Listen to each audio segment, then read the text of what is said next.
Wipro limited की बात करें, यहां पे कुछ बड़ी अपडेट निकल के आ रही है जिनको एक एक करके डिस्कस करेंगे। विप्रो जो पिछले एक साल से काफी ज्यादा करेक्ट हो चुका है और अब कंपनी कम प्राइस में अपने शेयर वापस खरीदना चाहती है, यानी कंपनी बायबैक करने जा रही है। इसकी रिकॉर्ड डेट तो खरीदारी बहुत ऊपर भी है। क्या उनको बायबैक का फायदा लेना चाहिए और क्या रेशियो से बायबैक कंपनी करेगी, ये सारी बातें समझेंगे। इसके अलावा कंपनी के एजीएम की भी संभावना तय हो चुकी है। एजीएम के अंदर क्या कंपनी की तरफ से अनाउंसमेंट होगा उसको भी जानने की कोशिश करेंगे। इसके अलावा कंपनी ने एक बड़ा फैसला किया है जिसको इस वीडियो के माध्यम से डिस्कस करेंगे। दूसरी तरफ आईआरएफसी रेलवे की फाइनेंस प्रोवाइड करने वाली बहुत ही मजबूत कंपनी, प्राइस बहुत नीचे है। यहां पे कुछ बड़ी ब्रेकिंग न्यूज है जिनको एक एक करके डिस्कस करेंगे। क्या इस समय हमें आईआरएफसी में इन्वेस्टमेंट करना चाहिए, क्योंकि इस बार सरकार ने रेलवे के कैपेक्स में बहुत सारी वृद्धि कर दी है जिससे आने वाले समय में फाइनेंस प्रोवाइड करने वाली आईआरएफसी को बड़ा फायदा हो सकता है। तो इस वीडियो के माध्यम से उसको समझेंगे। दूसरी तरफ टेक्सटाइल सेक्टर की मजबूत कंपनी ट्राइडेंट लिमिटेड, जिसकी प्राइस बहुत नीचे इस समय ऊपर के लेवल से। वैसे तो कोविड काल में स्टॉक मल्टीबैगर बन चुका है। 3-4 रुपीज का जो स्टॉक था 70 तक चला गया, लेकिन इस समय आधी कीमत में मिल रहा है। क्या इन्वेस्टमेंट करना चाहिए? तो टेक्सटाइल सेक्टर को लेकर भी कुछ बड़ी अपडेट निकल के आ रही है। इन सारी बातों को जानेंगे इस वीडियो के माध्यम से। एक और कंपनी को डिस्कस करेंगे। वैसे छोटा पेनी स्टॉक है लेकिन अब ये बोनस देने जा रहे हैं। क्या इसमें इन्वेस्टमेंट करना चाहिए जिसकी प्राइस अभी 1 डिजिट के अंदर है? इन सारी बातों को समझने की कोशिश करेंगे इस वीडियो के माध्यम से। सबसे पहले विप्रो लिमिटेड की बात करें, आज क्लोजिंग 380 पर रही, जहां पे 0.29% की गिरावट देखने को मिली। तो गिरावट के पीछे वजह की बाजार में आज दबाव था। बाजार ऑल टाइम हाई चला गया, उसके बाद में ऊपर के लेवल से यहाँ पे प्रॉफिट बुकिंग हावी हो गई और ऐसे में इसका असर आईटी सेक्टर पे भी देखने को मिला और विप्रो भी थोड़ा नीचे क्लोजिंग दी है। अब यहाँ पे विप्रो के मैनेजमेंट ने बड़ा एक अनाउंसमेंट किया है। विप्रो के मैनेजमेंट का कहना है कि अब जो विप्रो के जो नए फ्रेश एम्प्लॉयज हैं उनकी सैलरी ऐसे ही नहीं बढ़ेगी, बल्कि उनकी परफॉर्मेंस के ऊपर उनकी सैलरी बढ़ाई जाएगी। यानी जो 30% सैलरी बढ़ाने की संभावना है उसके ऊपर उन्होंने कहा है कि अब हर एम्प्लॉयज की सैलरी नहीं बढ़ेगी, बल्कि वही एम्प्लॉयज जो परफॉर्मेंस दिखाएंगे, यानी उनके कामकाज में उद्यम होगा तो आगे उनको सैलरी बढ़ेगी, वरना उसी सैलरी में उनको काम करना होगा। यानी विप्रो ने अपनी रणनीति में बदलाव कर दिया। जिस तरह से पहले लगातार अपने एम्प्लॉयज़ को सैलरी बढ़ा दे, वेरिएबल हाइक भी उनको प्रोवाइड करते, लेकिन अब वैसा होगा नहीं। अब उनकी सैलरी तभी बढ़ेंगी जब वो अपनी कुछ काबिलियत दिखाएंगे कंपनी को। तो ये कुल मिला के उन्होंने बड़ा स्ट्रिक्ट फैसला ले लिया है एम्प्लॉयज़ को लेकर। इसके अलावा विप्रो ने एक बड़ा अचीवमेंट किया है। विप्रो को यहाँ पे क्लाइमेट लीडर एशिया पैसिफिक 2023 का सेकंड रैंक मिला है और इसके पीछे वजह है कि जीरो कार्बन पॉलिसी पे विप्रो बहुत तेजी से आगे बढ़ रही है। उनके कारोबार की वजह से पोल्यूशन नहीं हो रहा है, इसका वो ध्यान दे रहे हैं और इसी वजह से इनको ये एक बड़ा रैंक मिला है। इसके अलावा इनकी एक पोजीशन रैंक 1 की भी बनी और वो है business and professional service sector. तो बिजनेस एंड प्रोफेशनल सेक्टर में इनकी जो सर्विस करने का जो तरीका वो सबसे शानदार, इसलिए इनको रैंक 1 मिला है। तो ये विप्रो के लिए बड़ा अचीवमेंट है। अब यहाँ पे विप्रो अपनी एजीएम करने जा रही है, इसकी डेट आ चुकी है। 12 जुलाई बुधवार को उनकी एजीएम होगी सुबह 9:30 बजे और इस एजीएम के दौरान देखें तो Q4 के रिजल्ट के बारे में डिस्कशन होगा। इसके अलावा कंपनी यहाँ पे जो अपने शेयर होल्डर के लिए जो डिविडेंड डिक्लेयर किया उसके लिए यहाँ पे रजामंदी शेयर होल्डर की ली जाएगी और यहाँ पे जो सबसे बड़ी बात है थेरी डेलपोर्टे की रीअपॉइंटमेंट की यहाँ पे मंजूरी भी शेयर होल्डर से ली जाएगी और इसके अलावा भी कुछ बड़े अनाउंसमेंट होंगे। तो आपको ये डेट ध्यान रखनी है। कंपनी इसके बारे में अब कुछ और बड़ी संभावना भी तलाश रही है। दूसरी तरफ विप्रो के लिए जो सबसे बड़ी इस समय जो खबर है शेयर होल्डर के लिए जो महत्वपूर्ण खबर वो है बायबैक की। कंपनी बायबैक करने जा रही है, 445 की प्राइस से करेगी और जैसे कि इस समय प्राइस बहुत नीचे 380 से भी नीचे स्टॉक की प्राइस है, तो आप समझ सकते हो कि कितना सारा बेनिफिट मिलेगा। यानी करीब 65 रुपीज़ का बेनिफिट मिलने वाला है शेयर होल्डर को और हर शेयर होल्डर को जिसके पास विप्रो के शेयर है उनको बायबैक का बेनिफिट लेना ही चाहिए, चाहे उनकी खरीदारी 500 के ऊपर क्यों ना हो।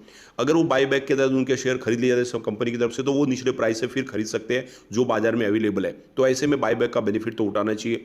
अब इसका जो एक्सपेक्टेंस रेशियो की बात करें तो ये रेशियो 40% के आसपास रहने की संभावना ज़्यादा है। इसी के आसपास कंपनी खरीदारी करेगी। तो कुल मिला के कम से कम जितने शेयर आपके पास उसके आधे शेयर तो कंपनी खरीद ही सकती है।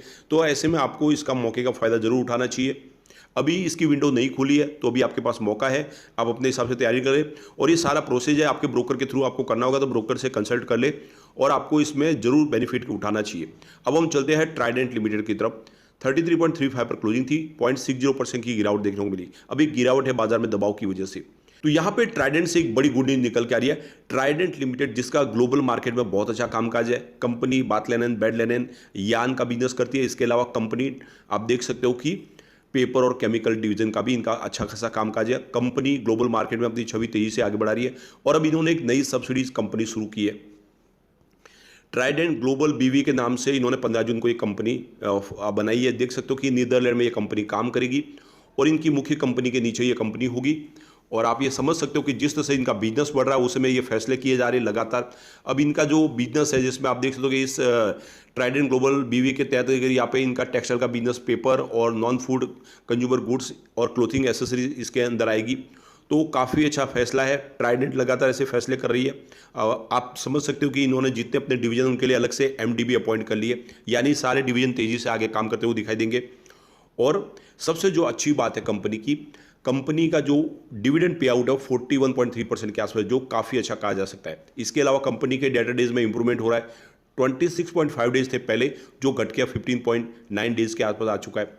कंपनी की वर्किंग कैपिटल रिक्वायरमेंट भी रिड्यूस हुई है। 72.6 डेज के आसपास थे पहले, जो अब 45.7 डेज के आसपास आ गया है। कुल मिला के सेहत सुधर रही है कंपनी की। और यहाँ पे देख सकते हो कि जो बड़ी अपडेट निकल के आ रही है, शेर खान की तरफ से इस समय टेक्सटाइल सेक्टर में निवेश की सलाह दी जा रही है। और जो टेक्सटाइल सेक्टर के लिए जो उनका आउटलुक पहले न्यूट्रल था, उसको पॉजिटिव कर लिया है, यानी उनके हिसाब से आने वाले समय तेजी का दौर शुरू होगा। तो देख सकते हो कि सेकेंड हाफ के बाद जो ग्लोबल मार्केट में इंडियन टेक्सटाइल मार्केट की डिमांड बढ़ने लगी है। प्रोडक्ट इस समय यहाँ पे अच्छे लग रहे हैं और आने वाले समय में इसमें जिस तरह से फ्री ट्रेड एग्रीमेंट सरकार की तरफ से किए गए हैं और सरकार ने जिस तरह कोशिश की, इसका पॉजिटिव इफेक्ट देखने को मिल रहा है। और इसी की वजह से देखें तो शेर खान ने अपने टेक्सटाइल सेक्टर को लेकर जो उनका आउटलुक था उसको बदल दिया, पहले न्यूट्रल था उसको पॉजिटिव कर लिया है। सबसे बड़ी बात है कि चाइना का जो बाजार धीरे धीरे आप देखो ट्रिम हो रहा है। वहाँ पे अब जो भी बड़े जो एक्सपोर्टर है वो चाइना में बिजनेस करना पसंद नहीं कर रहे। अब जो भी यूएस का बाजार हो या फिर यूरोपियन बाजार, वो चाइना के साथ में अब अपने कारोबार को धीरे धीरे समेट रहे हैं। और ऐसे में इंडिया के लिए अपॉर्चुनिटी निकल कर आई है। अब आप देख सकते हो कि होम टेक्सटाइल हो, फिर रेडीमेड गारमेंट्स का बिजनेस हो, वो अभी काफ़ी अच्छा करता हुआ दिखाई देगा इंडिया का।